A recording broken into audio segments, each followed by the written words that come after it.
Buenos días, buenas tardes o incluso buenas noches. Bienvenidos a este segundo video sobre el pensamiento de Magda Arnold. En el anterior presenté la herencia aristotélica y tomista que tiene Magda Arnold para concebir las emociones, introduciendo sobre todo los elementos cognitivos.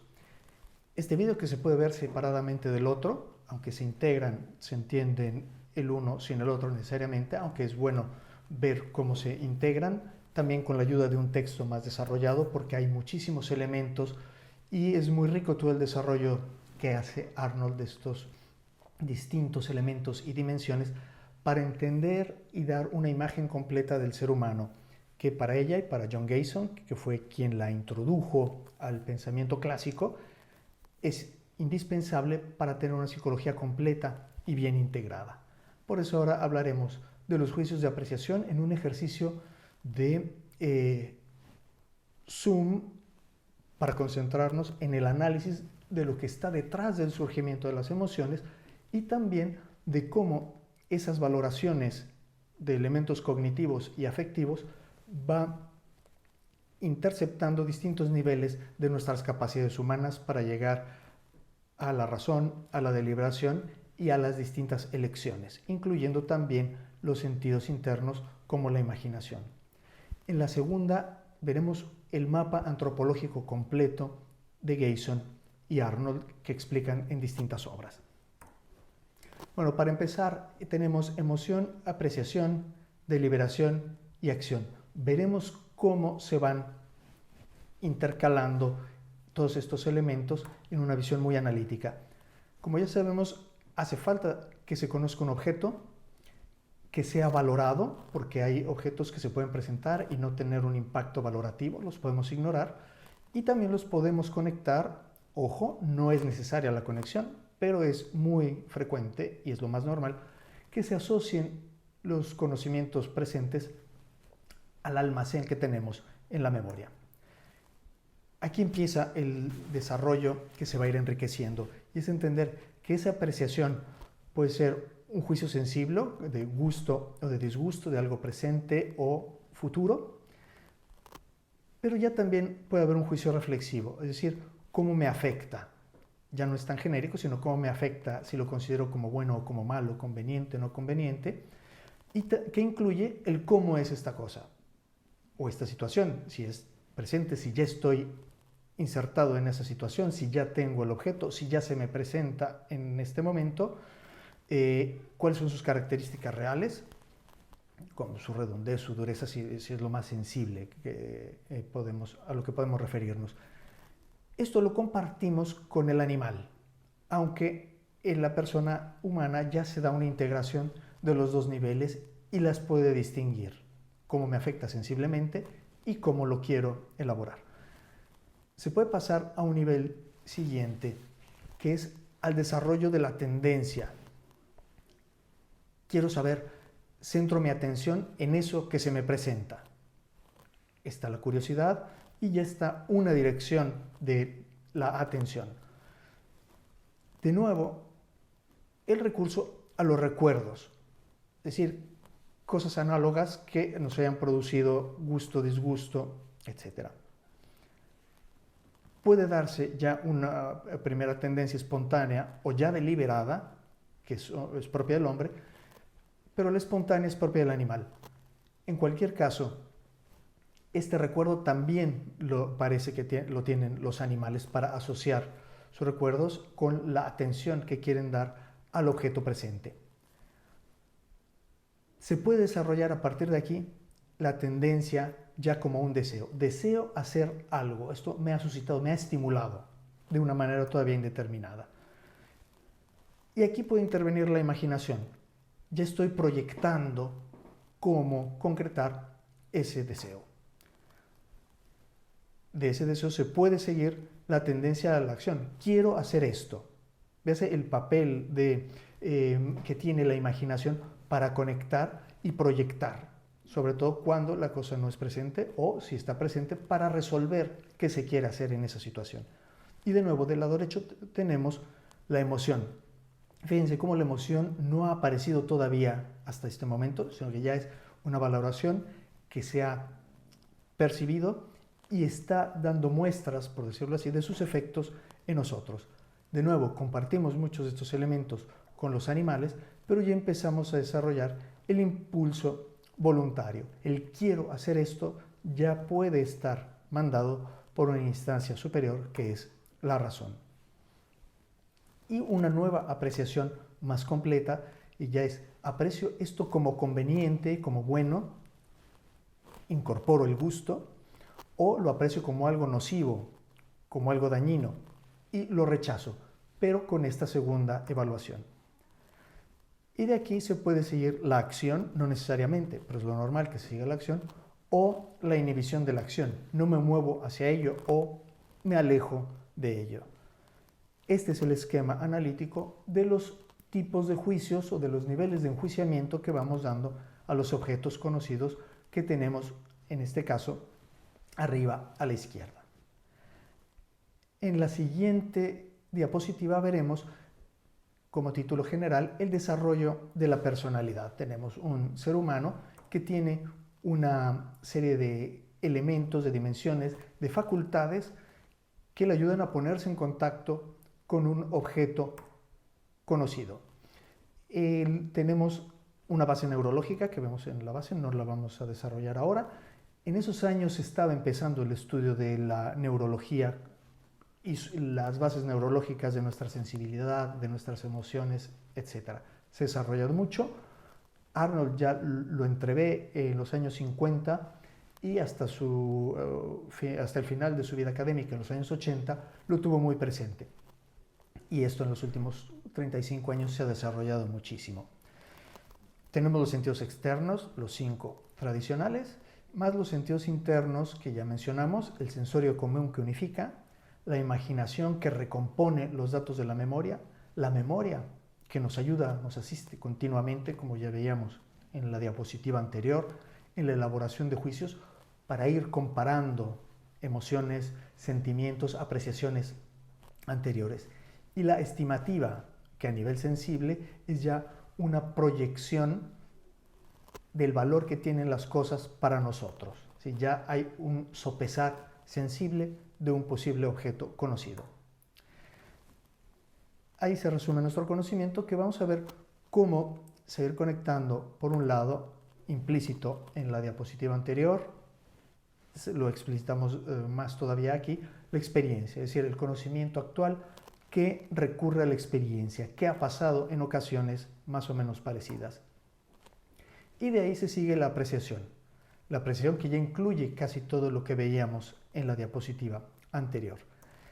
Y aquí hay casi necesariamente un intercambio continuo de información. Se enriquece la experiencia que se compara con el conocimiento actual y la apreciación también acude al conocimiento actual y a la experiencia anterior. Veremos una serie de flechas que a veces se dan en un solo sentido, es decir, hay una función que afecta en otras, no necesariamente, y por eso muchas veces las líneas serán punteadas y no continuas, y a veces encontraremos, como en este caso, que hay una mutua influencia. La influencia es biunívoca en los dos sentidos. Bien, podemos tener entonces la emoción, no necesariamente. Hay veces que podemos llegar a ciertas apreciaciones, pero que no nos afectan emotivamente. Aquí la podemos tener. La emoción tiene mucho que ver con la posible expresión. Es difícil de controlar, pero puede llegar a darse. Aquí se ve que la línea es un poco más gruesa porque están muy interconectadas. Puede darse un estado de ánimo que tiene que ver con la emoción, es decir, una emoción puntual puede dar lugar a un estado de ánimo que, como ya se sabe, es un estado emocional más prolongado y que muchas veces no tiene una conexión tan concreta con un objeto como sí lo tiene la emoción. Aún así, la emoción puede dejar una coloración durante una jornada entera o quizá un poco más que resulta un poco más permanente. Puede haber una acción que siga a todo este esquema inicial, como ya veíamos, era la parte conclusiva de la diapositiva anterior, aquí está a mitad de camino la acción, por lo que veremos a continuación. El estado de ánimo puede generar un sentimiento, que en el esquema de Arnold es ya un modo de percibir casi habitual las cosas.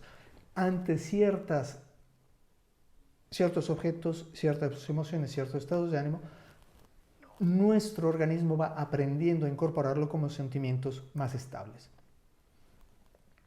Del sentimiento se puede llegar a un rasgo de la personalidad.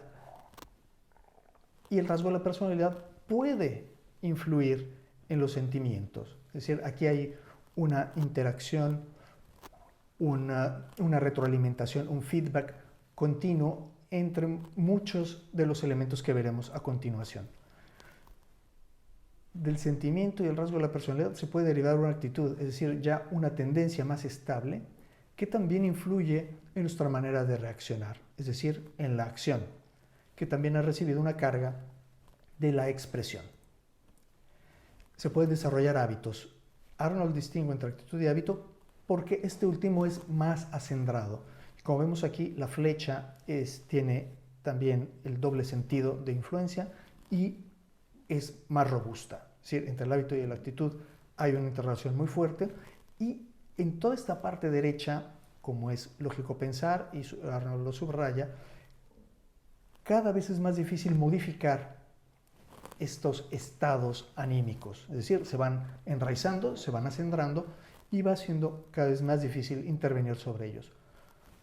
Por el lado positivo, si estos son constructivos, si ayudan al desarrollo sano de la persona, serán hábitos positivos y será mejor que estén acendrados. No es necesariamente algo negativo sobre lo que no se puede intervenir, aunque siempre se puede. Entre el hábito y el rasgo de la personalidad hay una relación muy, muy estrecha. Volvamos a los elementos que puede suscitar la emoción, las dimensiones que puede activar la emoción. Primero está la organización de la personalidad, es decir, de los rasgos de la personalidad y el hábito hay una conexión fortísima. Y ahora sí, vemos otros elementos que en la diapositiva anterior se quedan en un análisis muy, muy sobrio.